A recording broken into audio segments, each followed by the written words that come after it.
자, 여러분 안녕하십니까? 자, 5주차에 이어서 6주차의 강의도 온라인 강의가 되었습니다. 여러분들이 얼굴을 이렇게 대면 수업을 통해서 하면 굉장히 반갑고 즐거운 일들이 많을 것 같긴 한데, 애석하게도 이렇게 온라인상으로만 여러분들 뵙게 돼서 굉장히 좀 애석하면서 또 쑥스럽게 하고 이를 말할 수 없습니다. 사실은 이 강의는 어제 사실 녹화를 다 했어요. 1시간 반 분량을 다 했는데 마지막에 갑자기 컴퓨터가 그냥 훅 다운되는 바람에 했던 1시간짜리가 그냥 유실돼서 다시 이렇게 처음부터 다시 하게 됐습니다. 정말 화가 난 일들이 많이 발생이 되네요. 온라인 강의가 이렇게 어렵고 힘든 것인지 잘 몰랐는데, 아마 우리는 영상 전공인데도 불구하고 이렇게 불편함이 많은데도 다른 교수님들은 얼마나 할까. 물론 이제 여러분들이 대면 수업과 오프라인 수업에서 여러분들과 같이 이렇게 맞대응하면서 얼굴 하는 것도 물론 좋긴 하고 하는데, 저희도 마찬가지로 온라인 수업이 오히려 부담스럽고 여러분들과 이렇게 같이 하는 게 좋은 것 같습니다. 뭐 일일이 다 올리고 다시 또 녹화를 하고 그 다음에 만나서 또 여러분들 거 코멘트 해줘야 되고 굉장히 혼란스러운 부분들이 있는데, 그러나 뭐 어쩔 수 없는 코로나19 때문에 발생되어지는 분들이라 어쩔 수 없는 것 같습니다. 즐거운 마음으로 이 어려운 역경들을 이겨내는 그런 상황이 되었으면 좋겠다라는 게 개인적인 생각입니다. 4월 15일 날 여러분들은 한 표의 권리를 어떻게 선택했는지 한번 질문을 드리고 싶습니다. 자, 사실은 이렇게 대면 수업을 하고 오프라인 수업을 하면 내가 여러분들 이렇게 존댓말을 잘 하지 않는데, 왠지 이 온라인 수업을 하다 보니까 뭐 혼자서 뭐 떠드는 것 같기도 하고 벽 보고 얘기하는 것 같기도 하고, 여러분들 역시 뭐 집중도 얼마나 좋은지는 모르겠지만 아무튼, 자, 이번 학기에 다시 한번 정리해 보면 여러분들은 중간고사 때는 지금 온라인 수업에서 헤어지는 이제 이론 수업을 30점 만점에 10문제를 통해서 여러분들이 중간고사를 볼 예정이고, 기말고사의 경우에는 유튜브 방송 하나를 만들어서 하는 부분, 그래서 그걸 가지고 평가하는 그런 시간을 갖도록 하겠습니다.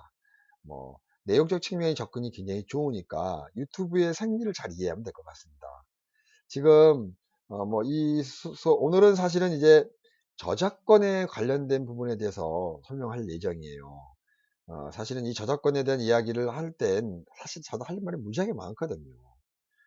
어, 저작권이 보호되는 세상이 돼야만 우리가 갖고 있는 이 현실이 얼마나 많은 부분들까지 보호되고 우리의 창작하는 이 정신적 노동이 적절하게 보상을 받는 그런 시점이라고 볼 수 있을 것 같습니다.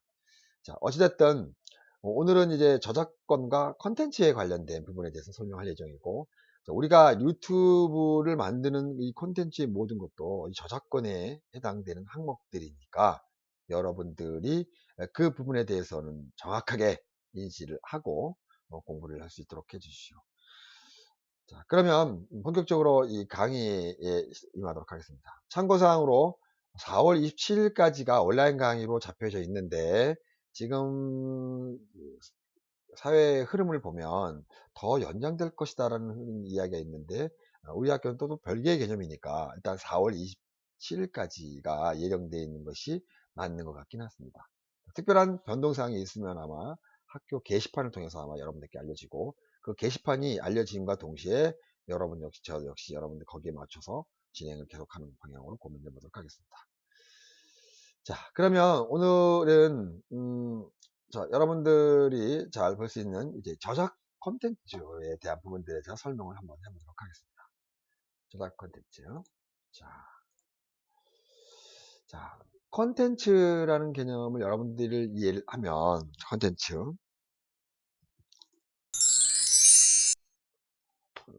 콘텐츠 산업에 있어서의 저작권은 굉장히 중요한 항목들이긴 합니다. 그런 중요한 항목들은 어디에서부터 나오기 시작하냐면, 그, 우리가 만든 콘텐츠들이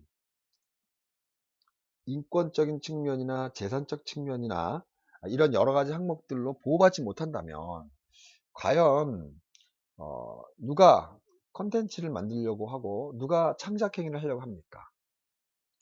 창작을 하면 그냥 도용하는 것들이 비일비재한다고 그러면 누구도 창작행위를 하지 않으려고 할 것 같습니다. 왜? 많이 잘 만들어 놓으면 그냥 뺏겨가면 되는 거니까. 오히려 쉽게 얻는 사람들한테는 득이 될지는 모르겠지만 먼 미래를 볼 때는 저작권이 존재하기 때문에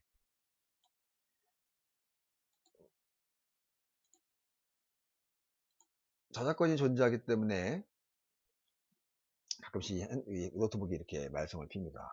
이해해 주시길 바라요. 그 저작권이 존재하기 때문에 우리의 콘텐츠들이 보호를 받는 거고, 또 저작권은 만든 사람들의 창작자의 보호만을 갖다고 존재하는 게 아니라 이거를 이용하는 사람들에 대한 올바른 사용의 권장의 권리를 보호해 주는 것도 저작권의 몫입니다. 저작권에 대한 부분들을 설명하기 전에 사실은 과거의 이 이야기를 한번 해보도록 하면, 저의 경우 최근에 마찬가지 어디로 갈까요의 영화가 제가 만든 영화고 제가 우리 회사에서 제작을 했던 거인데, 마운트 픽처스라는 배급사가 우리하고 계약을 맺고 배급을 하게 됐고 50대 50으로 나눠 갖는 걸로 이야기가 됐는데, 사실은 우리나라의 배급사들은 하나같이 갑과 을 관계에 있어서 갑을 요구하고 있고, 또 갑을 너무 많은 것들에 대한 부분들을 누리려고 하긴 합니다. 물론 이제 그들도 기업이기 때문에 그렇다고 볼 수 있죠. 자, 우리는 이제 돈을 들여서 영화를 몇 억씩 들여서 만들었는데 배급사에다 줬더니 배급사가 그 부분에 대해서 임박을 하지 않고 자기들의 이익을 추구하는 데 제약을 끝났다면 아마 지속적으로 영화를 만들지 못할 것 같습니다. 언제까지나 우리 영화 내지는 이 영상이나 컨텐츠를 만드는 저작자들이 이익적인 측면이나 재산적 측면의 보호를 받지 못한다면 본인들은 열정 갖고 열심히 한다 하더라도 한계가 있거든요. 이러한 부분들에 대한 부분들을 보장해 줘야 되는데, 어디로 갈까요 영화는 내 영화이기 때문에 나는 가볍게 영화 분석을 통해서 여러분들한테 수업 시간에 유튜브에 올렸어요. 그랬더니 갑자기 이틀 만에 저작권법에 위배된다고 사용을 정지시킨 메시지가 뜬 거예요. 그리고 실행이 안 돼요. 저는 이제 너무 황당하죠. 내 영화가 만든 내가 만든 제작인데 가져 이게 무슨 일일까? 판권이 CD 판권이나 배급 판권이 캔들 미디어라는 CD 제작과 2차 판권의 배급자로 마운트 피처스라는 회사가 넘겼습니다. 여기서 말하는 언급하는 이런 회사들에 대해서는 여러분들이 그냥 알기만 있고 뭐 저의 경우만 얘기한 겁니다. 아마 CD하고 이 인터넷 판매권에 대해서 권한을 갖고 이에 대한 부분들을 가져가는 것 같아요. 그래서 저는 한편으로는 이거 뭐지? 라고 얘기를 하면서 지금까지 아무 권리를 내세우지는 않았지만 아마 한간에는 한 번쯤은 이제 제가 배급사에다 연락을 해서 진행 과정에 대한 부분들 한번 설명을 드리려고 합니다. 아마 1년 정도, 2년 정도는 이제 매년마다 보고를 했는데 그 이후로는 이제 보고하지 않더라고요. 지금의 이 전지의 길을 묻대 영화 배급사도 마찬가지로 배급사들이 도덕적인 부분들과 이런 저작권의 법위에 대한 권리의 목적들을 잘 수행하지 않는 부분도 없잖아 있다는 거. 이런 부분에 대해서 우리 창작자에게 보호해주는 법안들이 저작권법의 목적이다. 자, 자, 여기서 이제 저작권법을 법적 해석을 한번 해볼게요. 법적 해석. 저작권법은 저작자의 권리만을 보호하기 위한 법이라고 알려졌다는 얘기를 아까 했죠. 그렇지만 진정한 의미의 저작권법은 저작권의 권리와 이용자의 권리를 조화롭게 하기 위해서 제정되는 법안이에요. 너무 저작자의 권리만 주장하다 보면 오히려 그게 저해 요소가 돼서 많은 사람들한테 볼 수 있는 기회들을 저해시킬 수가 있다는 거죠. 예를 들어서 음원의 예를 한번 들어보면, 음원의 경우를 한번 예를 들어봅시다. 음원은 가수들은 사실은 돈을 버는 목적도 있지만 저작 인권권이라고 하죠. 나의 인격, 나의 표시권, 뭐 이러한 부분들이 멀리 알려지는 게 더 좋은 거거든요. 근데 이런 저작권법이 걸리는 바람에 알려지는 누구나 다 만들어서 막 전파를 시키고 듣기도 하고 막 그래야 되는데 내가 전파를 시키면 저작권법에 걸리거든요. 전파를 못 해요. 오히려 돈 주고 시켜서 전파를 시키라는 의도인데 저작권법은 그렇게 못하게끔 돼 있단 말이죠. 물론 상업적인 목적들의 행위에 의해서 돌렸기 때문에 오는 그 부분에 대해서 보호를 받기, 재산권을 보호받기 위해서 막았던 건 맞는데 그거 하나만 가지고 권리를 저작자의 권리만 강조하다 보면 이렇게 이용자가 그냥 무시하거나 보고 싶지 않은 경우도 생깁니다. 그래서 유튜브나 인터넷에서 간간히 자기가 만든 음원의 경우에는 프리하게 쓰십시오라고 작가들 중에 몇몇 사람들은 특히 유명한 작가는 안 되겠죠. 뭐 본인들이 돈을 벌기 때문에 굳이 그럴 필요가 없기 때문에 신인 작가라든지 신인 음악가들은 일부러 자기가 작곡을 해서 내놔요. 그리고 마음대로 쓰라고 해요.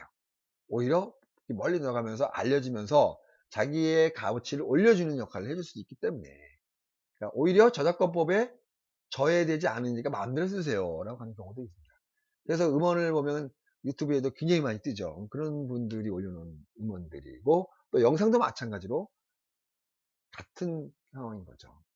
그래서 저작권법 제1조의 의의를 다시 한번 정리해보면 이 법은 저작권의 권리와 이에 인접한 권리를 보호하고 저작물의 공정한 이용이에요. 공정하게. 누구 하나가 불이익하게 이익을 창출하거나 누가 하나가 값에 대한 논리에 의해서 이렇게 한 사람이 이익을 추구하면서 상대의 이익을 저해시키는 것들에 대한 부분들을 막는 개념인 거죠. 그래서 공정한 이용을 도모함으로써 문화 발전 향상에 이바지하는 법이라고 목적을 갖고 있어요. 이 부분에 대해서 누구나 다 이해했으면 좋겠다는 거죠. 근데 우리는 통상 저작권법이라고 얘기를 하면 창작자의 권리만을 주장하는 걸로 착각하고 있죠. 그건 아마 그게 더 강하고 그 부분이 더 피해를 많이 보기 때문에 오는 현상일 거 아닌가 생각이 듭니다. 이런 측면에서 보면 그 저작권법은 문화 전체, 사회 전체에 공공의 추구의 목적으로 하는 법을 명확하게 보여주는 개념인 거죠. 그래서 저작자나 저작권이라는 이 두 가지의 개념으로 이 저작권법이 형성이 됐어요. 정리하면 저작자나 저작권, 그러니까 저작자, 창작자에 대한 권리와 저작물에 대한 권리, 이 두 가지에 대한 개념으로 나누어진다라고 보면 될 것 같습니다. 저작권의 의의에 대한 부분을 한번 설명해 보죠.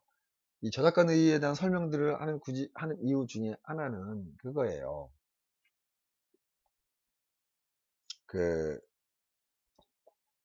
어, 저작권법은 그냥 저작 권리만 가지고 여러분들 생각할 수 있는 것 같은데 사실은 오늘 여러분들이 이 오늘 수업을 통해서 저작권에 대한 개념을 한번 명확하게 인지하는 것이 좋지 않겠는가 하는 생각이 듭니다.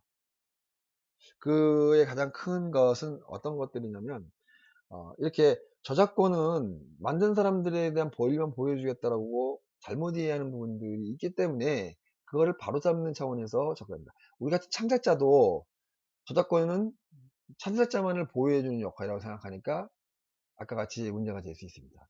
법을 알고 이 상경과 이 테두리를 알게 되면 오히려 저작권법이 우리 여러분들이나 또 이용자가 이익을 얻을 수 있다는 개념에 접근할 수 있는 거죠. 유튜버의 경우는 이 저작권법 때문에 분쟁들이 많이 일어나니까 오히려 분쟁이 일어나는 순간 자기네 회사의 이미지가 손상이 되는 거여서 AI를 가동시켜 갖고 저작권법에 위배되는 형상이 발생이 됐을 경우에는 미리 알려줘요. 기아의 콘텐츠는 저작권법에 위배되거나 저촉되는 부분들이 있기 때문에 그 부분에 대해서 삭제하거나 아니면 조정해서 다시 올려주시면 고맙겠습니다라고 먼저 경고를 하죠. 그거의 역할이 가능했던 것이 AI의 시스템들이 움직인다는 거죠.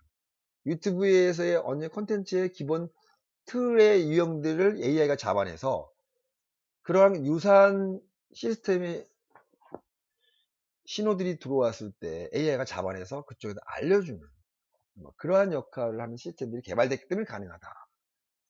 사실은 이용자가 몰라서 저작권법에 위배되는 사람들이 대다수 거의 7, 80% 되거든요. 어느 고등학교 3학년 학생이 이거 퍼다가 이렇게 날리니까 돈을 주대? 뭣도 모르고 이 친구는 이제 돈을 받을 수 있으니까 남들은 이풀 루트를 모르고 자기 혼자 발견했다고 생각하고 그걸 막 했던 거예요. 나중에 이제 문제가 됐죠. 왜? 이익을 창출했기 때문에. 소송이 걸렸어요. 근데 이 친구는 몰랐다고 그래요.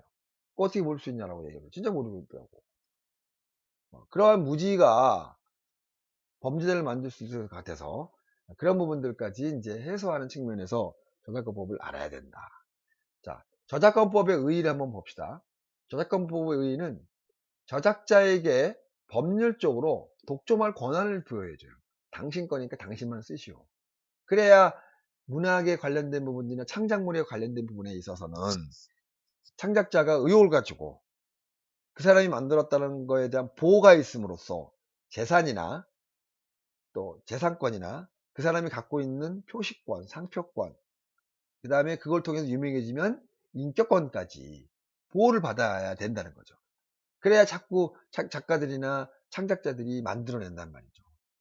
즉, 저작권은 정신적 노동에 의해서 보상을 법률적으로 저작자에게 독점권을 부여해주는 것이 곧 저작권법이라고 할 수 있어요.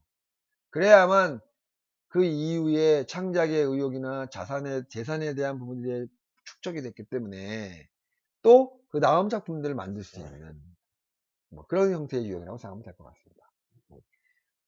저작권법의 유래를 한번 쭉 훑어 한번 해봅시다. 17세기 영국의 앤 여왕에서 이 법이 처음에 만들어졌거든요. 1710년에 최초의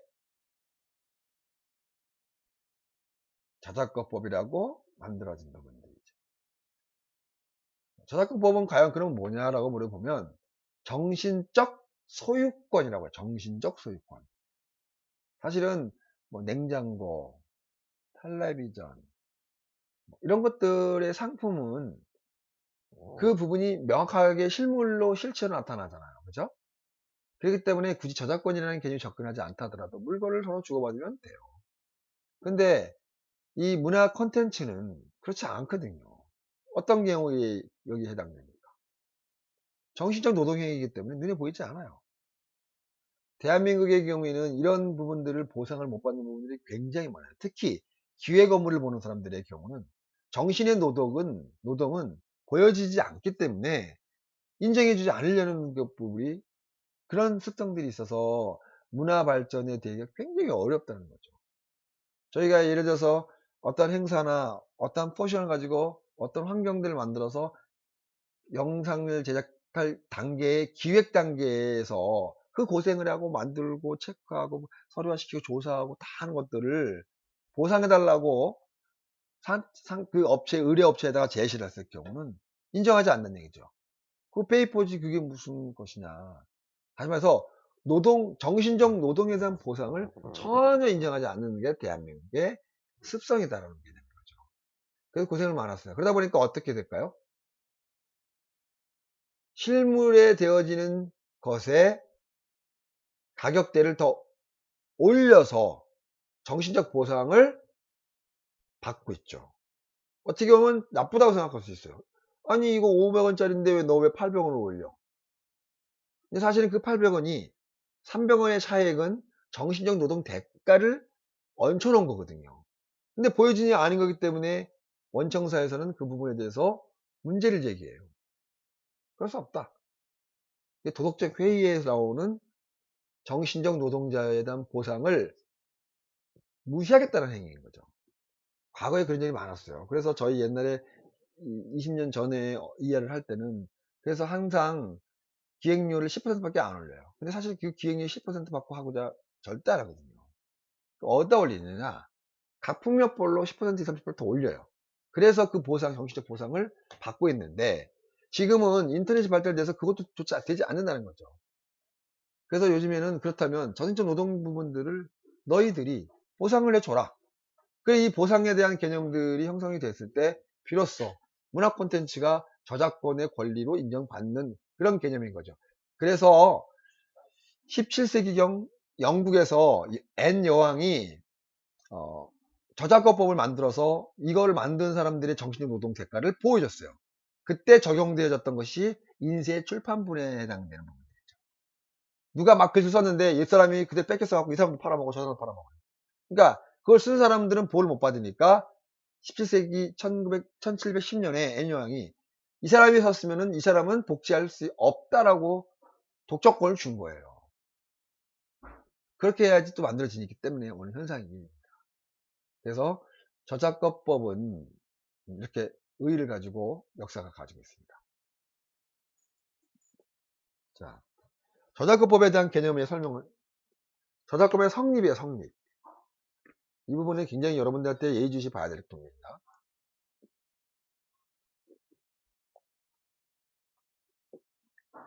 구체적인 성립의 요건의 형태를 보면 문학과 학술 또는 예술 범위에 준해서 만들어져야 돼요. 그냥 이야기로 끝나거나 말로 다 끝났다고 하면 저작물로서의 성립이 되지 않는다는 거죠. 자, 다시 말해서 어떤 이야기냐면 우리가 이제 제가 속해 있는 한국영화 감독협회예요. 감독협회는 한 380명 정도의 대한민국에서 장편영화 2편 이상 장편영화를 만들어서 극장에 개봉된 감독들의 권한을 줘서 현재 기생충으로 칸영화제나 아카데미상에서 받았던 봉준호 감독을 중심으로, 그러니까 물론 이제 중심이 아니죠. 봉준호 감독 소속되어 있는 감독협회가 380명 있는데, 이제 감독협회들이 이제 우리의 감독들에게 권위를, 이것이 정산물인에 대한 권위를 보상받고 권리를 제대로 인정받기 위해서 개인이 아닌 감독 단체가 보호받기 위해서 만든 형태예요. 저작권에 관련된 부분들에서 권리를 받기 위해서인 거죠. 근데 이제 간혹 이제 모임들이 있죠. 소모임들이 얘기하다가 요즘 뭐 하고 있어? 나 뭐 하긴 뭐해. 나 요즘 영화 구상하지. 감독들의 대부분이 영화 찍지 않으면 나머지 기간은 작품 구상이라고 얘기를 합니다. 실질적으로 구상을 하고 있고, 그다가 서로 이야기를 하고 정보 주고받고 그랬습니다. 근데 이제 이 사람이 말을 했어요. 나는 요즘에 이런 스토리 갖고 이렇게 만들었어. 자, 그런데 옆에 있던 어느 좀 뭐랄까 기회주의 같은 그런 감독이 듣고 있다가 괜찮은데? 그걸 그대로 그 다음날 시나리오 써가지고 바로 다른 제작사에 통화해서 영화를 만들어 버렸어요. 근데 이렇게 공식에서 얘기해서 저 내 얘기인데? 자, 현실적으로 보면은 이 사람이 얘기를 했기 때문에 맞아, 이 사람 이 얘기 맞아요. 법률적으로는 이 사람을 보호받지 못합니다. 왜? 첫 번째, 문학이나 학술, 예술의 범위에 속해 있지 않았기 때문에 그래요. 말로 끝났기 때문에. 증거 자료가 없다는 얘기예요. 그러다 보니까 최초로 그걸 주워 들어서 글로 만들어서 영화를 만든 사람이 꺼가 돼버린다는 거죠. 그렇기 때문에 저작물에 대한 성립은, 안타깝지만 그 친구는 저작물의 성립에 있어서 첫 번째 조건이 채택되지 않았기 때문에 안 된다는 거죠. 또 둘째는 창작행위에만 됩니다. 뭘 카피를 하거나 또 누구를 꼬지 뺏겨온다는 경우는 카피지 저작물로 인정을 할 수 없다는 거죠. 그렇지만 이 부분은 굉장히, 카피라는 부분들은 굉장히 중요한 항목들이에요. 전 세계에서 어느 나라든 어떤 환경이든 간에 아무리 자기가 기발한 아이디어로 만들었다 하더라도 비슷할 수가 있어요. 누가 그러더라고요. 앞으로 시대가 흐르고 미래가 더 가면 갈수록 이제는 새로운 것은 없다. 아무리 본인이 새롭다고 얘기한다 하더라도 어느 구석이든 전 세계 어느 만거든 이거와 비슷한 게 있을 수 있다는 거죠. 그것까지 우리가 문제 삼을 수 없다는 거죠. 도의적인 의도를 가지고 남의 걸 그대로 뺏겼을 경우에 대한 문제가 심각해지는 것들에 대한 저장. 전제가 창작행위해야만 된다. 그러니까 모방의 창조로도 창조인 것이죠. 그 부분에 대한 부분들에 대한 개념입니다. 또 세 번째는 사상이나 감정을 표현해야 돼요, 표현. 아까 처음에 얘기했듯이요. 감독이 막 자기 아이디어를 막 얘기했는데 옆에 있는 사람이 그걸 듣고 만들었어요. 이 사람은 너무 억울하죠. 아니 나 그때 얘기했는데 그때 그 사람이 다 듣고 만들었어. 억울하지만 보호받지 못합니다. 왜? 표현한 것이 아니기 때문에. 말로 표현하는 부분들은 검증되지 않기 때문에 인정받지 못합니다.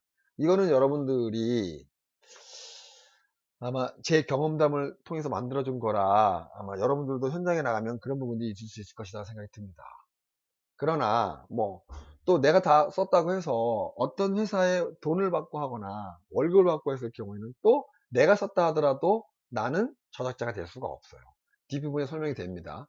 그 부분까지 한번 고민을 한번 해보도록 하시죠. 다시 말해서 나는 어디 회사에서 내가 시나리오를 써가지고 내가 뭐 글을 써서 했는데 그걸 대가 돈을 받았어요. 돈을 받으면서 그 일을 했어. 그렇다면 이 사람은 고용돼서 돈을 받았기 때문에 정기적으로 받았기 때문에 이 사람이 저작가가 될 수가 없어요. 그것을 우리는 법률행위의 단체 공동 저작물이라고 하죠. 단체 법인 저작물. 그 부분은 그 저작권자의 권한은 법인이나 단체가 갖게 된다. 아니면 그걸 의뢰하고 돈 받고 했다면 그걸 의뢰했던 사람이 의뢰자가 저작자가 되는 거다. 근데 돈도 안 받고 아무것도 안 받았는데 내 거를 누가 썼다. 그것이 저작물에 저촉되는 행위다 라고 보면 될 것 같습니다. 자, 저작자의 의의. 아까 서두에 얘기했듯이 저작권에는 저작자와 저작권 두 개의 개념에 의해서 접근한다고 그랬죠. 왜냐면 저작자의 그 여러 환경들에 대한 보호 차원의 개념의 저작자의 권리에 대한 개념의 저작권법과 저작권, 권리, 저작물에 대한 권리에 대한 개념으로 두 가지 나눌 수 있어요. 자, 저작자란 창작자를 말하는 거죠. 저작물을 창작하는 창작자. 다시 말해서 자신의 사상과 감정을 구체적으로 표현하고 표현한 것을 외부에 알려야 하는 의무를 갖고 있는 거죠.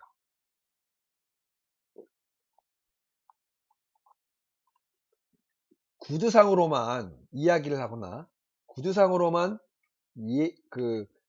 머릿속으로만 구성해서 그거를 전달했을 경우는 그 부분은 저작권의 성립에 있어서 보호받지 못하는 단계다. 그러면 그건 내 아이디어인데 그런 걸 다 한번 얘기하지 말아야 됩니다. 얘기하면 안 돼요. 얘기하면 안 되고 설사 얘기한다 하더라도 녹음하고 있습니다 라고 하면서 하는 경우라면 증거가 있기 때문에 조금 구제를 받지 않겠나 생각하는데 절대적 구제는 아니다. 자신의 사상과 감정을 구체적으로 표현하고 외부로 알려야 되는 게 저작권법에 대한 성립이다 라는 얘기를 하고 싶습니다. 또 그것이 소설, 그림, 또 명화, 뮤지컬, 드라마가 될 수가 있죠. 이것처럼 인력과 기술이 복합적으로 작용해서 대규모의 프로젝트이든 1인 프로젝트든 간에 저작자가 이 부분에 대한 개념인 거죠. 이 부분을 한편으로 개념을 접근 한번 해봅시다. 자, 이 저작자의 개념에 있어서도 아이디어와 표현, 이분적인 부분들에 대한 행위가 이루어질 수 있어요. 어떤 사람은 아이디어만 냈고 또 이 사람은 표현을 했단 말이죠. 창작을 의뢰한 자나 창작의 동기만을 제공한 자는 저작가이 될 수가 없다. 창작을 이렇게 해. 그 다음에 이렇게 하는 없다. 아이디어만 제공한 사람은 저작가일 수가 없어요. 이러한 아이디어를 구체적으로 완성하는 사람이 저작자가 된다라고 법적인 항목이 기준되어 있습니다. 그 구체적인 작업에 창업을 했다 하더라도 중요한 포인트예요. 창작자의 지휘를 받으면서 이렇게 하고 저렇게 이렇게 하고 이렇게 해. 그 다음에 이렇게 해야 된다 했을 경우에는 그 수행하는 사람도 저작자로 인정받을 수 없어요. 창작자 지휘하에서 움직였기 때문에. 누가 시켜서 이렇게 저렇게 해라고 하는 뭐 글을 쓰거나 거기에 더 신부름에 대한 자료를 들어가거나 또 그 부분에서 부분별로만 참여했다고 그러면 이 사람도 저작자가 될 수가 없어요. 그거를 구체적으로 지시하거나 체크했던 사람이 저작자가 된다는 얘기를 하고 싶은 거죠. 네. 이런 것들이 저작자입니다. 왜 이런 것이 나오냐면 최종적으로 직접 활동에 대한 보상의 권리를 가져야 할 대상들을 선별로 만들어지려고 하기 때문에 어쩔 수 없이 이렇게 분리가 되는 겁니다. 다시 정리를 해보면 어떤 느낌이냐면 저작자의 경우는 아이디어만 가지고 아까처럼 막 말로만 떠들어가고 막 했던 사람들은 뭘 못 받는다는 얘기예요. 그거는 아이디션이 뿐이지 이거를 듣고 구체적으로 자기가 정리해서 먼저 영화를 만든 걸 표현했다면 이 사람이 주인이라는 거죠. 아이디어를 말로 먼저 낼 수는 있었어요. 근데 그 사람은 그거를 구체화시키지 않았기 때문에 오히려 먼저 하는 사람이에요. 그러니까 그러면 저는 얘기했는데 다른 사람이 듣고 그냥 합니다. 뭐 어떻게 했으면 좋겠습니까? 얘기하지 말아야죠. 뭐 그런 경우도 없지 않아 있을 것 같습니다. 근데 도덕적 회의에서 저 사람이 얘기했는데 내가 그 사람 걸 도용을 했다? 뭐 할 수도 있고 안 할 수도 있어요. 단 어떤 느낌이냐면 그 사람 나름대로도 고민과 고생을 하면서 그 부분을 완성을 했기 때문에 그 부분에 대해서도 인정이 돼줘야 된다는 개념을 접근한 거죠. 자, 다시 말해서 저작권법에 있어서의 저작자의 개념의 저작 개념은 사상이나 감정을 표현이라는 지적 활동의 창작적 노력이 누구한테 많이 있느냐가 저작자의 창작자의 권리를 주느냐만의 결정이라고 생각하면 될 것 같다라고 생각하면 될 것 같습니다. 다시 말해서 궁극적인 목적은 노력한 사람들한테 그 권리를 주어야 된다는 개념의 접근이죠. 저작자 중에 아까 말했던 거는 개인 저작자에 준했던 내용들이라면 지금은 공동 저작자와 결합 저작자에 대한 개념인 거죠. 자, 공동 저작자는 아까같이 미술, 소설, 음악, 작곡 이런 것들은 혼자 할 수 있는 작업이기 때문에 저작자나 창작자가 한 사람일 수도 있어요. 그때는 큰 문제가 되진 않는데 영화, 뮤지컬, 연극 뭐 이렇듯 종합예술의 경우에는 혼자만 할 수 없거든요. 2인 이상이 공동의 작업을 할 수밖에 없는데 자, 공동저작물과 결합저작물에 대한 저작자 차이점에 대한 부분을 설명하는 거예요. 이렇게 공동으로 만들어지는 저작 콘텐츠의 경우에는 2인 이상 공동의 창작물이 각자 자기의 역할에서 그 부분별로 이용해왔었으나 그리고 만들어졌었거나 이거를 따로 분리해서 이용할 수 없는 것들을 우리는 공동 저작물이라고 하죠. 공동 저작물. 영화의 예를 한번 들어보죠. 시나리오 작가, 촬영 감독, 그 다음에 감독, 제작자, 미술. 이 영화라는 매체를 통해서 이 분들 각각의 한 사람 한 사람을 저작물로 분리할 수 있어요? 분리 못합니다. 이거를 우리는 공동 저작자라고 하죠. 공동 저작자. 감독도 공동 저작자, 촬영도 공동 저작자. 그래서 종합예술의 경우는 다 대부분이 다 공동 저작물에 해당된다. 그러나 결합 저작물의 경우가 발생될 수도 있어요. 이건 뭐냐? 각자 이바진 부분들이 있고 하나의 컨텐츠가 완성이 됐다고 하더라도 분리해서 하나만 본인이 했던 것만 또 할 수도 있는 부분이 있겠어요. 그 뭐가 있겠습니까? 영화 뭐 이런 거. OST죠, OST. 음원. 음원은 분리시켜갖고 영화 관련 없이 사용할 수도 있어요. 분리할 수 있으니까. 이거를 결합 저작자라고 얘기를 합니다. 저작자. 그래서 감독이나 시나리오 작가도 마찬가지고 감독, 시나리오 작가, 촬영 이런 분들의 경우는 공동 제작자라 영화 한 편이 만들어지면 그 영화의 지속되기가 끝납니다. 그러다 보니까 2차 판권에 관련된 부분에 대해서 보호를 못 받는 경우도 많아요. 뭐 못하기보다도 혼자 단독으로 받을 수는 없어요. 그런데 음원을 만든 작곡가나 연주자나 가수들은 별도로 이용으로 받을 수 있다는 부분들을 여기에 두고 얘기하는 거죠. 그들은 분야가 혜택받은 분야다라고 한편으로 얘기해 볼 수 있어요.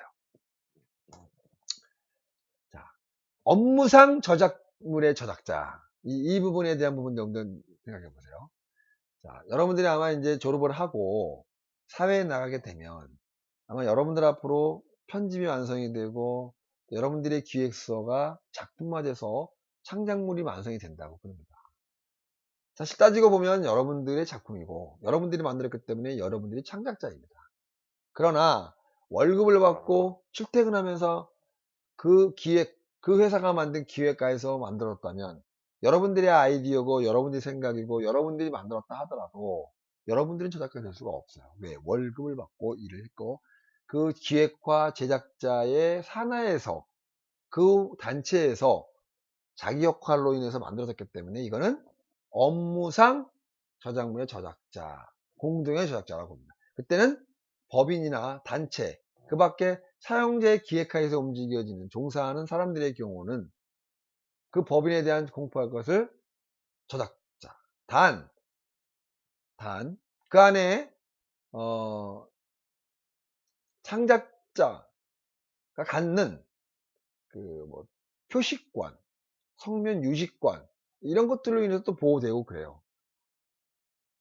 권리는 갖고 있었으나, 이런 법인들이 자기가 그 사람하고 마음에 안 든다고 그 사람이 만들었는데 어느 A라는 감독을 빼고 B라는 감독 이름을 못 넣어요. 그거를 성명 표시권이라고 하죠. 그 사람이 만들었는데 왜 다른 사람을 집어넣느냐. 이런 부분들이 또 법적으로 또 권리를 또 보호해 주는 것도 있습니다. 자, 저작권에 대한 내용에 대한 부분들을 한번 설명해 한번 봅시다. 아까 설명했던 내용과 비슷해요. 저작권에 대한 내용. 그러니까 저작자에 대한 여태까지는 저작자에 관련된 권한이나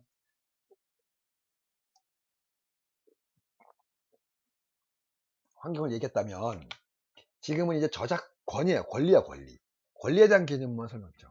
저작자에게 법적으로 독점적인 권리를 주어주는 것이 저작권이에요. 독점으로 권리를 가져라. 이때 저작권법은 크게 저작 인격권과 저작 재산권으로 나눠지죠. 인격권 안에는 아까 처음에 설명했듯이 성명 표시권이 있어요. 단체가 저작자로 권리를 갖고 있다 하더라도 만든 사람들의 이름이 바뀌어서는 안 된다는 거죠. 성명 표시권이에요. 이름을 밝혀야 되는 얘기예요. 또한 공표권, 또 동의성 유지권이에요. 이거를 우리는 저작 인격권이라고 합니다. 동의성 유지권의 경우에는 만들다가 이런 경우가 분쟁의 경우가 많아요. 저 같은 경우 웬만한 건 다 안 그러는데 작업을 하다 보면 제작자나 감독들이 또 서로 싸우게 될 수도 있고 사이가 안 좋을 수도 있어요. 그러다 보니까 이제 감독이 만들어서 이제 제작자가 배급을 했죠. 배급할 당시 때 감독이 넘겨주고 그러면 제작사가 기분이 나쁘다고 이름을 감독을 바꿔버렸어. 이름 넣었어. 말도 안 하고. 그러면 그 감독이 소송을 걸면 제작자가 잘못해서 걸립니다. 왜?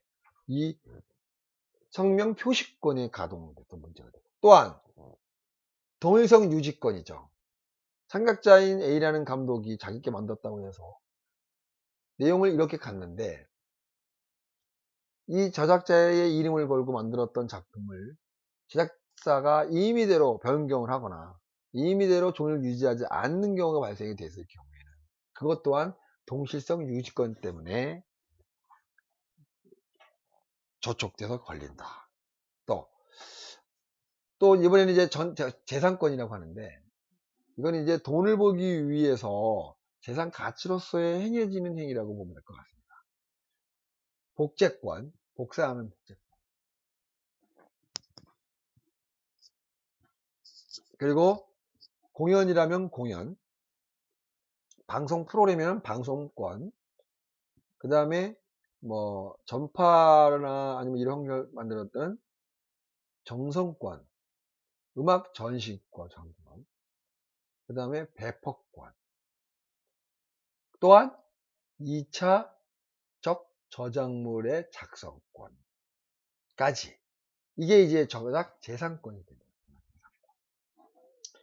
그래서 저작권법 안에는 크게 저작 인격권과 저작 재산권은 나눠지죠. 자, 이거 이 두 가지 형태의 유형을 나눠주는데, 자, 저작권법에 있어서 감독, 촬영, 뭐 음악 감독, 그다음에 방송권, 종유권 이 두 가지에도 해당 안 되는 분야가 있을 수 있어요. 그걸 우리는 그 창작물을 창작자가 아닌데도 불구하고 창작자의 사상과 의지와 내용을 전달해놓은 전달자를 우리는 배우나 가수를 통해서 저작물을 해석하고 전달하는 경우를 우리는 저작 인접권이라고 하죠. 저작 인접권. 앞에서 말하는 인격권과 재산권은 별개의 개념으로 이제 전달하는 사가 되는 거죠. 자기는. 그럼 그 사람은 배우가 그런 일을 대부분 많이 하죠. 아나운서, 프리랜서 아나운서 뭐 이런 사람들을 우리는 저작 인접권이라고 합니다. 저작 인접권. 이런 부분들의 경우는 뭐 음반 제작사, 방송사의 권리지 바로 그런 부분들로 인접권이라고 보면 될 것 같습니다. 그래서 10년 전에 방송 프로그램을 지금 방영을 하면 옛날에는 저작권법이 그렇게 크게 적용되지 않을 때는 그냥 해버렸어요. 지금은 재방송을 하면 몇 퍼센트의 출연료를 가만 안 두고 주게끔 돼 있어요. 재밌죠? 예? 아, 자, 그러면 이번에는 저작 인격권을 좀 더 구체적으로 설명해 봅시다. 저작 인격권. 저작 인격권을 구체적으로. 자, 저작 인격권 안에 아까 처음에 봤던 것은 저작 인격권은 뭐라고 했어요? 저작자의 자신의 창작물에게 인격이나 정신적 권리를 가져다 주는 경우를 얘기하는 거예요. 인격이나 정신적 권리. 뭐, 예를 들어서 제가 이제 만든 영화가 730이다. 그러면 730을 연속하면 진승현이에요. 그걸 이제 인격권이라고 하죠. 아, 진승현 감독이 만들어서 진승현이다. 이렇게 얘기할 거란 말이죠. 그리고, 거기에 나오는 내용 뭐니까, 그거는 아마 감독이 경험담을 통해서 만들었을 거야. 정신적인 결과물에 대한 산물이죠. 기생충이 제작사가 배급사가 CJ이지만 실질적으로 기생충을 선택하고 만들고 연출했던 것은 봉준호라는 얘기죠. 그러니까 기생충을 통해서 봉준호 감독의 정신적 사상 이런 것들을 또 잣대로 기준치로 보고 있는 거죠. 그거를 우리는 인격권이나 정신적 권리라고 얘기하는 저작 인격권이라고 합니다. 그죠? 뭐 영화 제목 이름은 누구 거. 다 이게 인격권과 정신적 권리에서 만들어지는 무형의 자산이에요. 무형의 자산. 돈이나 이런 거에 유형의 자산이 아니고. 그렇게 무형의 자산들이 쌓이고 쌓이다 보니까 어떤 현상이 생겼어요. 봉준호 감독은 앞으로 영화를 만드는 데서 10%가 있지 않아도 그냥 자기 네임만 갖고 영화 만들게요 하면 여도나도 다 주는 일종의 네임이 올라간다는 개념의 접근이 인격권과 정신적 권리의 보상이라고 보면 될 것 같습니다. 그렇기 때문에 왜 그런 현상이 생기냐면은 창작물의 경우에는 저작자의 사상과 생각들에 대한 표현 능력들을 그대로 저작자가 그 책임을 지기 때문입니다. 잘 만들고 상 받는 것도 그 저작자의 책임, 쓰레기라고 욕으로 먹는 것도 저작자의 책임. 그래서 우리는 그 부분을 보호해 주는 거죠. 저작 인격권이라는 명물 하에서. 그래서 저작 인격권 안에서 세부적으로 이제 공표에 대한 부분들을 이렇게 나누어져 보면 공표가 언제 하냐, 시기는 언제고, 방법은 언제인지 등을 정해주는 권리가 공포, 공표적 권리예요. 공표의 권리. 아무 때나 뭐 상영을 하거나 아무 때나 하는 방법으로 하지 않는다는 얘기죠. 상의를 합니다. 뭐 10월 달에 몇 개를 하겠습니다. 어기는 경우도 많아요, 사실은. 뭐 환경과 조건과 돈이 안 되니까. 근데 그런 것들을 법적으로 보호받을 수 있어요. 그 다음에 성명 표시권의 경우에는 작품이나 원작이나 복제물에 본인이 만들었던 사람의 이름을 그대로 써줘야 돼요. 그거 안 써주면 성명 공시권에 위배됩니다. 위배. 그렇게 보호해주고 있습니다. 또한 저작물에 대한 내용, 형식, 제목에 있어서 동일하게 이루어지는 동시성, 동일성, 똑같이 하나의 똑같은 부분들의 유지성, 그래서 동일성 유지권이라고 해요. 이 세 가지는 저작 인격권에서 중요한 항목이다. 이렇게 기억해 주세요. 이 부분은 여러분들이 좀 기억하고 외워야 될 항목들이 아닌가 하는 생각을 한편으로 해봅니다. 자, 이번에는 이제 저작 재산권에 대한 부분들을 설명합니다. 저작 재산권은 뭐냐? 저작 재산권. 저작 재산권. 아까가 이 저작 인격권은 그 사람의 인격과 정신적인 권리에 대한 부분에 대해서 보상에 대한 개념이 접근이라고 그러면 이거는 물질적으로 보상해 주는 거예요.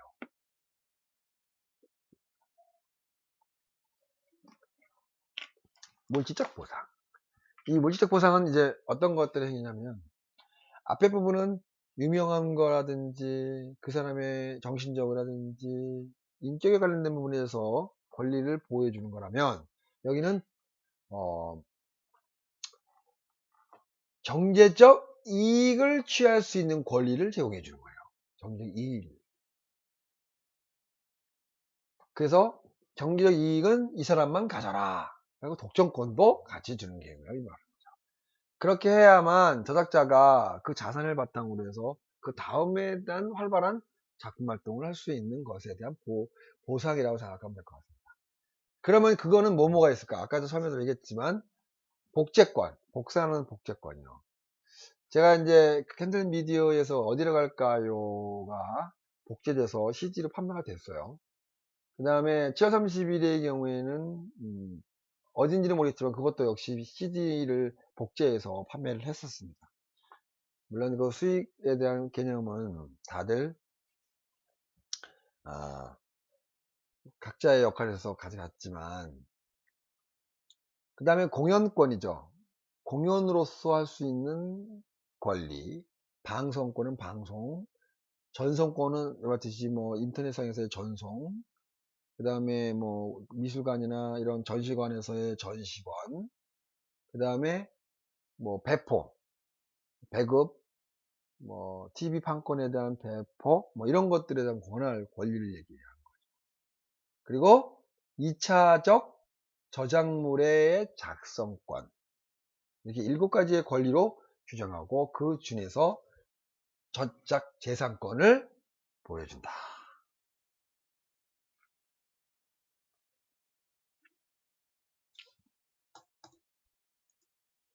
자, 지금까지는 여러분들 정리해보면 저작권에는 저작자의 정의와 저작권에 대한 정의를 얘기를 했고, 저작자의 경우에는 사성과 표현에 대한 부분들을 정리를 했고, 또 어디였죠?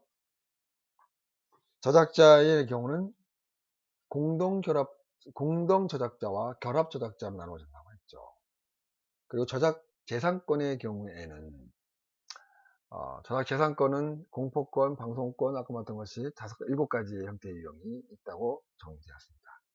그렇다면 저작권에 대한 부분들에 대한 부분들은 아마 2분 정도까지 고민을 해봐야 할 것 같습니다. 여러분들도 이 저작권에 대한 부분만큼은 머릿속에 좀 외웠으면 좋겠다는 게 제 개인적인 생각입니다.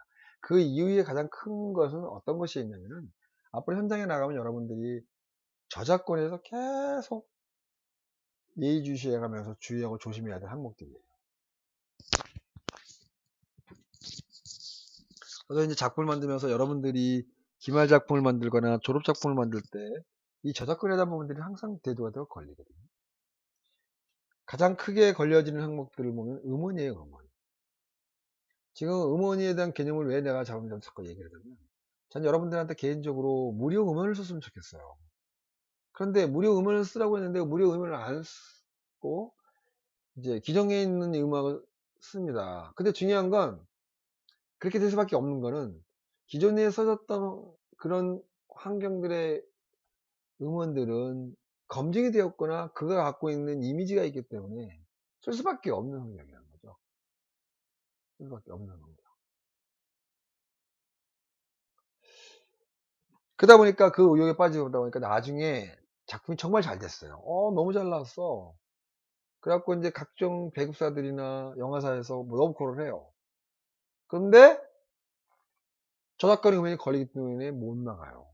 이런 경우가 굉장히 많습니다. 그러니까 군침만 삼키고 못 내고 마음이 동동거립니다. 만약에 나가려면 그 음악을 바꿔서 내보내거나 그거에 해당하지 않는 거 해야 되는데 그 분위기가 깨져버리는 것도. 이런 거에 한계에 부딪힐 수밖에 없다. 그런 측면인 것입니다. 그런 측면 여러분들 생각해 볼 만한 게 있을 것 같고. 자, 그렇다면 지금까지는 이제 그런 저작권에 대한 발생과 저작권에 대한 여러 환경들이 있다면 지금은 그 언제부터 저작권이 만들어지고 언제 되면 소멸되는지에 대한 부분들을 정리해 본 겁니다. 뭐 여러 나라 미국, 영국, 일본 다 저작권법들이 각자의 국내 법이라 다 달라요. 자, 예를 들어서 우리나라의 경우를 예를 보면 저작권은 저작자가 만드는 그 순간부터 저작권은 발동이 된다고 생각하면 될 것 같아요. 그래서 저작한 때부터 어떠한 절차다 이용도 필요 없이 만들어지고 그 순간부터 저작권의 권리는 만들어집니다. 그거를 우리는 무방식주의의 개념의 접근이라고 하는 거죠. 무방식주의 접근. 그런데 간혹 시나리오나 문학에 대한 책들의 경우는 이제 안 그런다는 얘기죠. 왜냐면 그 부분은 저작권 발생에 대한 개념이 시기가 애매모호한 상황이 발생이 되기 때문에 등록협회에서는 시나리오나 글 같은 경우에는 등록함으로써 이제 보호를 받고 그 부분에서 해결될 수 있다. 그런 얘기를 할 수 있습니다. 지금은 이제 저작권의 발생에 대한 시점을 얘기한 거고 무방식주의에서 만들어지는 그 순간부터 모든 저작권이 발생된다 보면 될 것 같고 소멸에 대한 개념은 저작자 즉 저작 인격권이라고 봅니다. 인격권. 아까 말했듯이 인격권은 그 사람의 여러 환경들을 만들어가지는 거죠. 저작 인격권은 저작자가 소멸과 함께 자만과 함께 소멸돼요. 저작 인격권은. 그러니까 죽으면 그 사람이 정신적인 노동, 그 사람이 갖고 있는 인격에 대한 부분들은 더 이상 필요가 없어요. 죽어버렸으니까 무슨 의미가 있겠어요. 유명한 사람이 아무리 좋다 하더라도 현재 존재하지 않는데 그러니까 저작 인격권은 저작자가 삶과 함께 소멸되는데 뭐가 남아있느냐 재산권은 남아있어요. 재산권. 이 재산권은 저작자의 생존기간과 저작자의 사망 후 70년이 지나야만 소멸이 돼요. 생존기간 당연히 있었고 죽은 지 70년이 지나면 소멸되는. 그리고 아까 말했던 저작 인격권, 인접권은 가수나 배우가 창작자의 전달 매개체로 만들어지는 저작 인격권은 창작 다음날 창작 똑같이 발생이 되면서 그가 사망한 지 50년, 사망한 지가 아니고 다시 정정할게요. 그 앞에서 말하는 재산권은 저작자가 사망한 지 70년이 지나야 소멸되는데 저작 인격권, 인접권, 배우나 가수가 나오는 경우는 사망과 관계없이 만들어지는 그 시점부터 50년이 되는 그 순간에 소멸된다. 그러니까 예를 들어서 노마의 휴일에서 나오는 오드레번의 경우 인접권은 50년이 지나면 소멸됐어요. 지금 아마 소멸됐을 것 같아요. 그 사람한테는 그 영화가 상영이 되더라도 인접권이 소멸됐기 때문에 뭐 출연료의 몇 퍼센트를 주거나 뭐 이러지는 않는다는 거죠.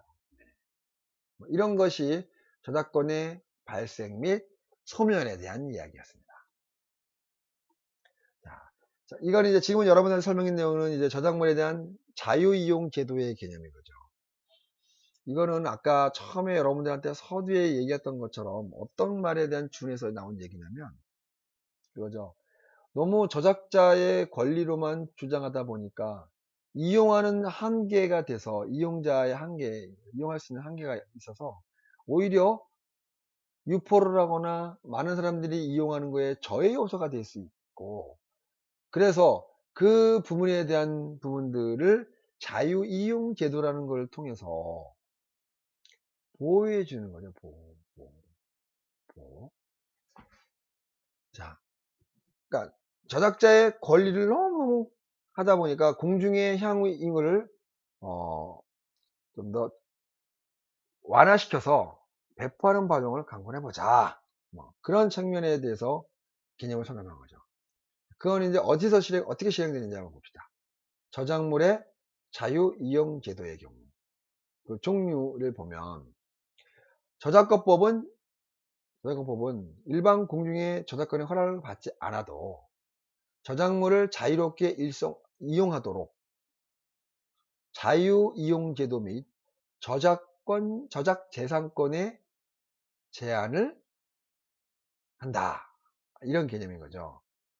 이 경우를 한번 어떤 경우에 이 자유 이용 제도나 저작 재산권의 제한을 할 수 있는지 한번 봅시다.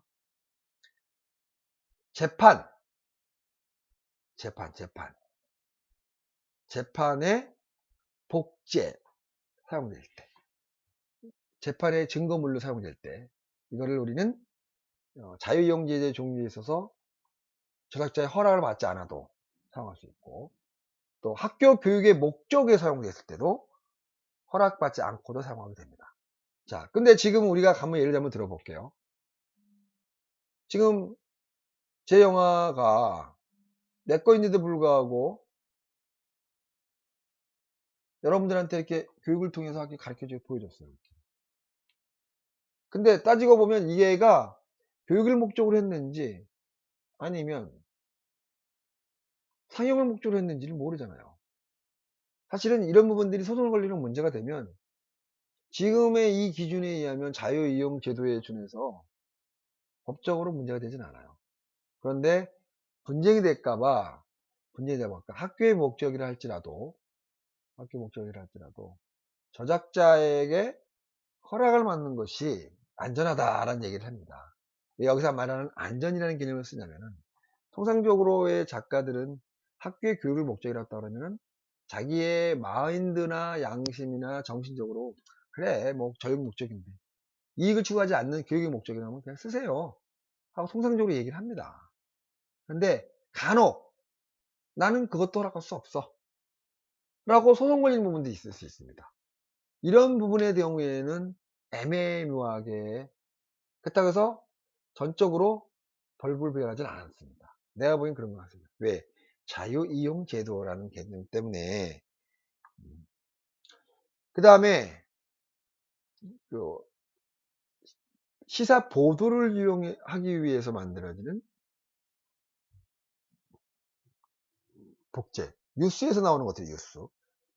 이런 부분들은 그러니까 보도를 하기 위해 목적으로 사용되는 부분들은 복제를 해도 괜찮다. 그리고 또 그렇게 시사성으로 보도하고 뉴스에서 나오고 있는데 내 영화를 도용했어라고 문제 삼지는 않습니다. 그런 경우는 거의 못 봤다고 봐야 돼요. 또한 도서관에서 복제예요. 도서관에서 복제. 보관에 대한 개념과 기록물에 대한 관련된 부분에 대한 거.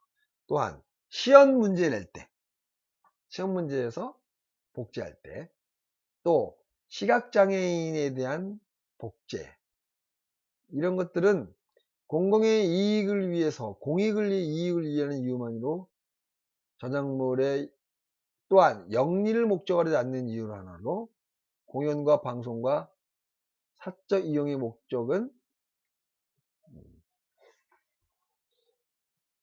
단 그 영리를 목적으로 하지 않는 공연, 방송, 서적 이용을 위한 복제, 영리를 목적으로 하지 않아요. 돈 벌지 않은 공연, 학제, 사적인 이용을 목제, 미술, 저작물, 전시 뭐 이런 부분들로 사적인 이유에 의해서 사용할 수 있는 부분들의 자유이용제도를 할 수 있습니다.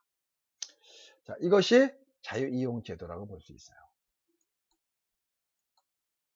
자, 그러면 자유이용제도 아까 쭉 나열을 했는데 이 부분은 어떤 문제가 발생되냐면 그러면 기준이 뭐야?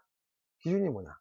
애매합니다. 그래서 아까도 교육목적을 사용했다 하더라도 기준에 대한 부분들의 개념이 있기 때문에 아마 그런 부분들을 얘기를 한 겁니다. 그래서 저작물이 자유이용제도의 중에서도 현실적으로 문제가 되는 경우가 굉장히 많다라고 얘기를 합니다. 교육목적으로 아까 그런 것들을 그런 분쟁들이 또 일어나고 있어요. 실질적으로 교육 목적으로 사용했는데 교육 목적이 아니다, 뭐 기다. 왜냐면 교육 목적도 강의를 받았는데 그건 상업행위 아니냐, 뭐 이렇게 이런 경우는 할 말이 없다는 거죠. 기준치를. 그러니까 그런 부분들은 이제 자유이용 제도에서 판단하는 그 전문가들이 사용에 대한 목적, 범위, 또 자유이용 권리에 대한 미치는 영향, 이 세 가지를 적절히 판단해서 분쟁이 됐을 때 이 부분을 이렇게 케어하고 해석합니다. 자, 그래서 이제 한국의 경우는 이렇게 제한되어 있지만 미국의 경우에는 이런 부분들이 굉장히 문제가 되니까 아주 디테일하게 나누어집니다. 미국의 경우에는 이렇게 나눠져요. 자, 저작물 사용의 목적 및 성, 캐릭터 부분. 두 번째는 저작물의 성질을 체크합니다. 또 사용된 부분이 전체 저작물에서 차지하는 양적, 질적 비율을 또 체크합니다. 그리고 저작물이 잠정적으로 시장에 미치는 영향이 어떤지를 봅니다. 가격에 미치는 영향. 이런 거를 4개를 딱 봐서 자유이용 제도에 준하냐 저해됐냐를 평가합니다. 이게 저작물의 자유이용 제도의 가능성입니다. 자, 저작물의 침해와 구제의 경우를 한번 해요. 침해. 저작물의 침해는 저작권의 인격 권리의 침해 내용으로 하는 저작 인격권의 침해와 타인의 저작물을 무단으로 또는 권한을 넘어 이용하는 것에 대한 지적 재산권의 침해로 나올 수 있죠. 그러니까 저작 인격권의 침해, 저작 재산권의 침해 두 개로 나눠질 수 있습니다. 아까 앞에 말했던 것처럼 타인의 저작권에 무단으로 복제하는 경우는 주로 저작 재산권의 문제가 되죠. 근데 타인의 저작물을 저작권자의 허락 없이 마음대로 변경하는 경우 사용하는 건 물론이요, 변경하는 경우, 이거는 재산권 침해뿐만 아니라 인격권도 같이 침해졌다라고 판단합니다.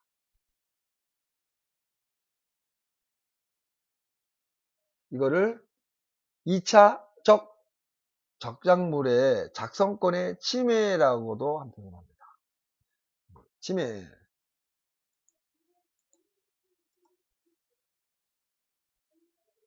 저작물에서 이렇게 많이 변당되어져 있던 형국들을 원저작물과 실질적 유사성이 유지하고 있는지에 대한 개념, 그거를 스스로가 평가하거나 판단하는 기준, 이거 애매하기 때문에 이건 주관적이 될 수고 확률이 되기 때문에 이 부분은 법적으로 해결하기가 되게 어려운 환경들이긴 합니다.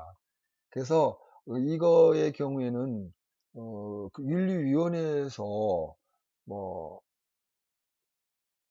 하사건건 다 따지고 들면서 체크하는데 이거는 그 깜바이 건으로 해서 개념이 다르기 때문에 계속 체크해야 될 전문가들이 체크하고 해야 될 항목들이라고 볼 수 있을 것 같습니다. 자, 침해에 대한 구제 방법은 어떤 방법이냐? 이제 침해가 됐어요. 이제 그러면 어떤 형사냐? 민사적 침해에 대한 정지, 그 다음에 예방 청구권, 그렇게 앞으로 하지 말아라 하는 청구권, 뭐 이렇게 나눠지겠어요. 민사적 침해에 대한 정지 못 쓰게 하는 거죠. 정지. 그 다음에 앞으로 그렇게 말하는 예방권. 그 다음에 또 한 가지 뭐냐면 손해배상 청구권이죠. 손해배상. 처음에는 정지를 시키고, 그 다음에는 사용할 수 없게끔 가처분 하고, 그 다음에 손해배상 청구에 들어가는 거죠. 가처분의 경우에는 고의 또는 과실이 요구하지는 않지만, 손해배상의 청구의 경우에는 고의 또는 과실, 위배, 손해배상 발생, 인과관계의 요건을 갖추고 있어야지 손해배상의 경우에도 적용이 된다. 이거는 이제 액수는 법중에서 정하죠. 뭐 그 한계의 범위, 뭐 손해에 대한 위자료 이런 것들은 이제 각 건발건으로 이제 법정에서 뭐 위자료 형태의 유형으로 체크하는 건데, 그거는 이제 법에서 해야 할 부분인 거죠. 그럼 이제 장소가 길어지죠. 또한 저작권 침해의 경우에는 형사처벌, 또 저작권 침해죄에 구성하고 있어요. 형사처벌. 일종의 민사도 되지만, 민사는 사실은 재산권으로 돈을 받기 위해서는 민사로 하지만, 저작권을 침해한 경우는 형사법도 그 부분에 대해서 이루어지고 있어요. 자, 가장 중요한 항목들입니다. 이러한 저작권 침해법이나 저작권법은 피해자의 고소로 이루어지기 때문에 그걸 우리는 친고죄라고 해요. 아무리 위배가 된다 하더라도 피해자의 고소가 없으면 이루어지지 않는다는 거죠. 저작권 침해면 형사처벌도 돼요. 허나 신고를 해야 돼요. 친고죄. 뭐 예를 들어서 절도나 살인의 경우는 신고하지 않아도 현행법으로 잡혀서 바로 들어가지만, 이 저작권법은 그렇지 않거든요. 피해자가 나 피해봤어 라고 인정을 하고 신고가 돼야만 저작권법 침해의 부분에서 적용을 시킨다는 거죠. 그래서 우리는 저작권법은 친고죄다. 고소를 해야만 발생이 되는 거다. 저작권의 전망과 중요도입니다. 저작권법은 누가 누구를 죄와 벌을 주도했다는 취지에서 만들어진 목적이 아니에요.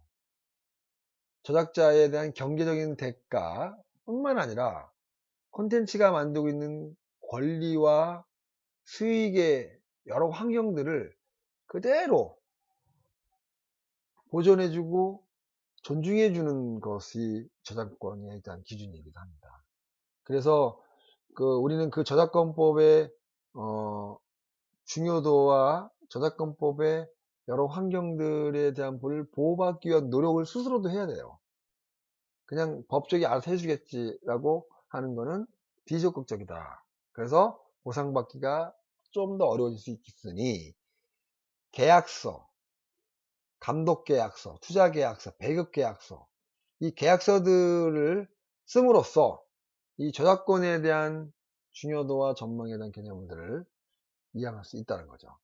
간혹 저도 이제 그런 부분들을 많이 좀 겪어보는데 안타까운 거죠. 사람들이 법을 악용하거나 계약서를 악용하는 사람들이 가끔씩 있습니다. 그 한 큰 예 중에 하나가, 계약서를 딱 써놓고 그 사람이 이행해야 될 역할이나 이런 부분들을 성실하지 않게 하고 있어요. 그러면서 이익이 발생이 되면 요구하는 부분. 이건 불성실한 이행자들이죠. 뭐 그런 사람들은 뭐 어쩔 수 없는 환경이겠죠.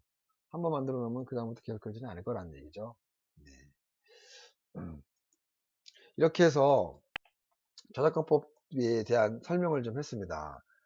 자, 저작권법은 굉장히 중요한 항목들이라, 나는 이제 여러분들이 사회에 나가서 어떤 항목을 어떻게 했는지는 잘 모르겠지만, 이 부분에 대해서만큼은 여러분들이 적극적으로 저작권의 부분들은 외우거나 또 그 권리에 대한 부분들을 명확히 찾아야 된다는 감을 얘기하고 있습니다. 그래서 저작권법을 계속 여러분들한테 설명하고 또 이야기하고 체크하는 것이라고 합니다. 자, 오늘 이제 여러분들한테 보여주는 항목들은 이제 유튜브에 대한 부분들에 대해 간단하게 설명을 한번 해볼게요. 저작권법은 이제 한 세컨으로 이제 이론적 측면의 접근이라면, 지금부터 여러분들한테 보여주는 거는, 예, 유튜브에서 어떠한 소재들을 어떻게 체크하고 어떻게 찾아야만 여러분들한테 득이 될 것인지에 대한 부분들의 어드바이스 및 코멘트를 전체적으로 해주는 겁니다. 사실 지금 여러분들이 저한테 보내주는 그 유튜브에 대한 아이디션, 제작 방법, 기법들 다양하게 보여주고 있는데 중요한 거는 그래요. 여러분들 제가 어떻게 유튜브를 만들 수 있습니까? 제가 어떻게 유튜브에 참여할 수 있습니까? 뭐 이런 얘기 할 수 있어요, 충분히. 그렇지만 저는 이제 개인적으로 어, 이 유튜브는 여러분들 세대에서는 이제 꼭 필요한 플랫폼이 될 수 있다는 거죠. 누가 그러잖아요. 네이버나 이런 텍스트로 자료 검색을 하는 사람들은 5, 60대, 4, 50, 4, 5, 60대. 그리고, 뭐, 인스타그램이나 이런 걸 통해서 자기네들 정보를 쫓겨가고 뭐 하는 분들은 뭐, 20, 30대. 그리고 앞으로는 영상으로 모든 거에 대한 플랫폼에 대한 환경을 찾는 사람들은 10대, 20대. 앞으로의 20대, 20대가 주를 이루는 환경이 되었을 때는 이제는 텍스트로 뭐로 뭔가의 그러니까 그 플랫폼들을 구성하는 게 아니라 이제는 영상들이 유튜버처럼 이 영상들이서 다 정보를 얻고 찾는다는 거죠. 실질적으로 지금도 그렇게 일어나고 있단 말이죠. 자, 그런 측면에서 볼 때 앞으로는 이 유튜브처럼 영상이 지배적으로 이 IT나 이 여러 환경들에 대한 플랫폼들을 장악하지 않을까라는 생각을 듭니다. 자, 그런 측면에서 볼 때 지금 여러 가지의 아이템들이 아마 여러분들 구상할 것 같아요. 유튜브에서 나오는 환경들 때 보면 사실은 대한민국에서 그나마 독보적으로 잘 나가는 거는 먹방 채널들인데 그 어느 나라에서 사실은 먹방 채널에 대한 성공 기회는 별로 없는데 한국이 유일하게 이제 먹방으로 전 세계에 이건 식욕이라는 인간의 욕구의 하나 일환을 그대로 보여줬기 때문에 아마 많은 사람들의 호응을 받지 않았나 생각을 한번 해봅니다. 그런 측면에서 볼 때 지금 여러분들이 잠깐 보는데 지금 최근에 가능성, 소영이 그리고 만든 겁니다. 당신의 내 소영. 너 진짜 혀가 있어. 자, 소영의 구성을 보면 맞다. 첫 도입 부분에 한 앞에 부분은 하이라이트들만 모아서 이렇게 보여주고 있죠. 하이라이트. 자, 보세요. 안녕하세요. 수영이에요. 오늘은 대광어를 준비해. 자, 24초죠. 24초 요 안타임 땐 하이라이트만 보여줍니다. 하이라이트만 보여줍니다. 왜 그랬을까 고민 한번 해보실 수 있겠죠. 왜 그랬을까? 제가 판단에 의하면 이렇게 되면 가능하다고 생각합니다. 어떤 생각이냐면 유튜브를 보고 검색하는 사람들의 대부분이 괜찮을 것 같다는 생각들을 볼 땐 1분 이내에서 다 채널 딴 데로 넘어가게 돼 있어요. 습성상. 그러니까 1분 안에 요약해서 시선을 압도를 해야 돼요. 그래야 2분, 3분, 4분까지 계속 궁금증 가지고 본다는 거죠. 소형 채널의 이 경우는 구성들을 그렇게 하고 있어요. 구성을. 그리고 썸네일을 또 이렇게 디자인을 통해서 만들어진다는 거죠.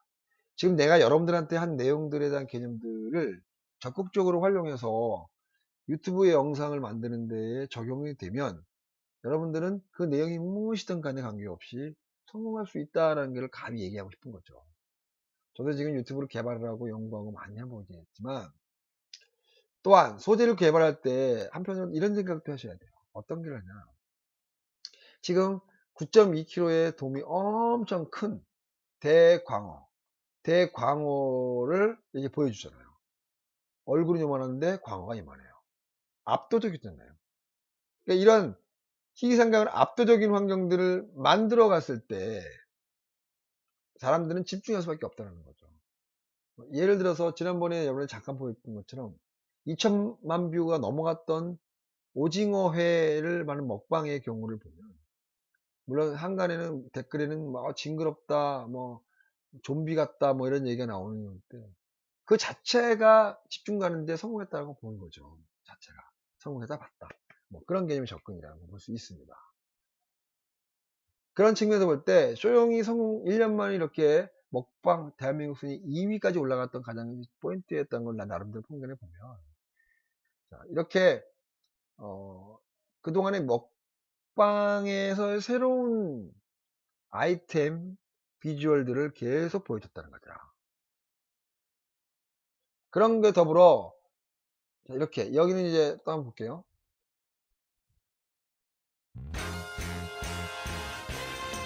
광고가 잘 시작해봐. 들어갔고, 자기 전 습관 리스테린. 공식 라이센스를 받은 광고가 2개씩이나 인기 붙었어요. 전략 게임. 뭐 광고를 보려니까 현장이. 자, 여기도 또 마찬가지 한번 일을 봅시다. 해서 올게요. 파이트! 여러분 구독, 좋아요 눌러주세요. 짜잔! 준비가 처음부터 볼게요.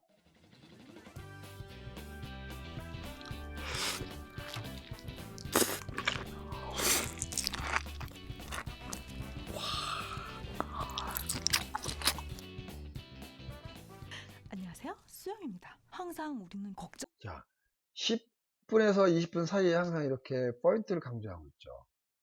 진행법 강조하고 있습니다. 또 자막을 넣고 있기도 하고요. 이런 것들, 플레잉 또 하는 건데, 플레잉 같은 경우도 이제 뭐 45도 각도를 갖다 놓는다든지, 먹방의 경우를 얘기하는 거죠.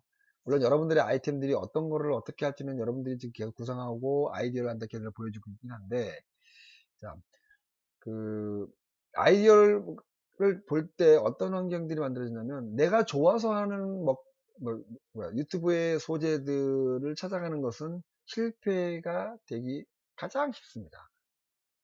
내가 좋아하는 걸 찾는 게 아니라 이 유튜브를 보고 있는 사람들이 무엇을 좋게 보느냐의 아이템을 잡아야만 성공하다는 거죠. 제가 여태까지 봤던 것들에 대한 카테고리는, 대한민국에는 먹방, 이 먹방 안에서도 여러 가지 것들이 있겠죠. 이쁘게 먹는 법, 많이 먹는 법, 먹는 게 대한 다양함이 보여지는 거죠. 자, 근데 또 한 가지는 몰래카메라가 또 한 대가 인기가 많아요. 아이템을 볼 때 몰래카메라. 그 다음에 해외의 경우, 우리나라의 경우는 말고 해외의 경우는, 물론 우리나라에 잘 나가는 먹방들이나 아이템들은 5천만 뷰, 뭐 이런 3천만 뷰 이렇게 지나겠지만, 뭐 해외의 경우에는 뭐 8천만 뷰, 억만 뷰 이렇게 나오게 되죠. 사실 5천만 뷰나 2천만 뷰, 3천만 뷰만 나와도 그 수익은 뭐 억대가 넘어가죠. 한 달에 들어오는 수익이. 근데 사실은 수익을 목적으로 유튜브를 하게 되는 것은 결코 위험한 것이다 라고 볼 수 있습니다. 그러면 다른 건 이제 보겠습니다. 찌양 잡어, 찌양을 한번 봅시다. 찌양도 만만치 않게. 갤럭시 투고 서비스로 S20를 써본 사람들의 이야기. 할머니가 엄마를 데려오고 엄마가 저를 이렇게 데려와서 이렇게 되게 오랫동안 어렸을 때부터 알고 있던 떡볶이 집이거든요.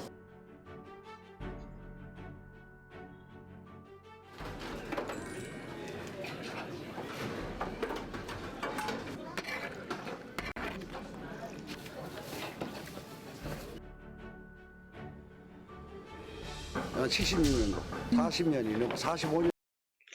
찌양은 이제 스토리텔링들을 중심으로 가는 경우가 많죠. 어디 한 곳에서 머물러서 이렇게 썰영처럼 먹는 것이 아니라 두루두루 돌아다니면서 그 지역의 특산에 관련된 환경들도 보여줘가면서, 그리고 먹을 그 먹방을 찾아가면서, 이런 것들에 대한 측면에서 뭐 성공하지 않았나 생각이 들어서 스토리텔링들을 가지고 가요. 계속 찌양의 경우 보면. 네. 그 다음에 전국으로 돌아다니면서 계속 보고 먹고 한다는 개념인 것 같고, 그 다음에 이제 그 도로시를 한번 봅시다. 도로시도 나름대로는 굉장히 먹방 1, 2위를 다투고 맵긴 맵다, 진짜.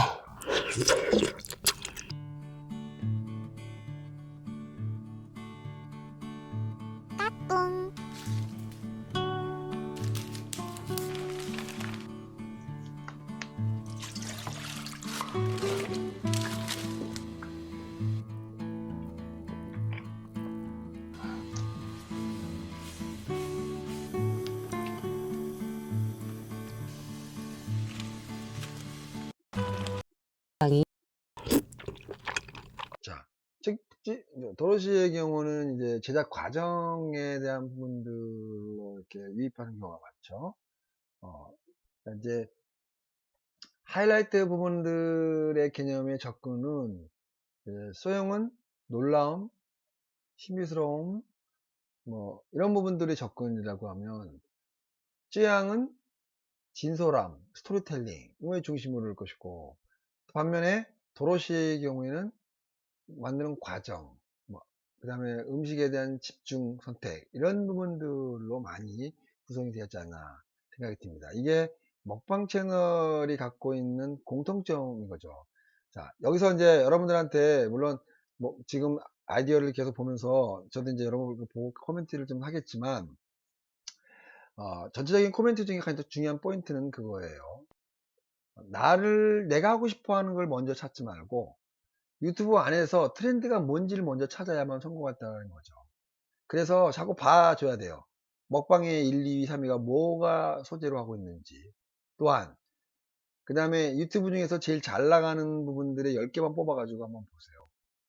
어느 게 제일 잘 나가고 있는지, 어떤 아이템들이 가장 재밌게 흥미롭게 조회수가 높은지, 이 부분을 여러분들이 체크하면 유튜브를 만드는 데서 성공할 수밖에 없는 환경이 주어질 것이다. 하나가 내 개인적인 생각입니다. 자, 오늘은 저작권과 문화 콘텐츠 산업에 대한 부분들의 설명과 함께 유튜브에 대한 간단한 앞에 하이라이트 부분들 내지는 성공하는 여러 가지 환경의 소재 구분법에 대해서 설명해 보았습니다. 자, 6주차의 수업은 여기서 마치도록 하고요. 그 다음에 7주차의 대면 수업으로 잡혀 있는데, 특별한 경우가 아니라면 여러분들이 아마 강의실에서 여러분을 볼 수 있을 것 같습니다. 그러나 이번 주 내지는 다음 주 초에 또 정부의 방침에 의해서 새롭게 바뀌어지면 그거에 의해서 또 수정이 되면 연락을 또 하는 방법으로 강화해 보도록 하겠습니다. 자, 그러면 오늘 영상을 마치고 대단히 수업을 듣느라 고생이 많았습니다.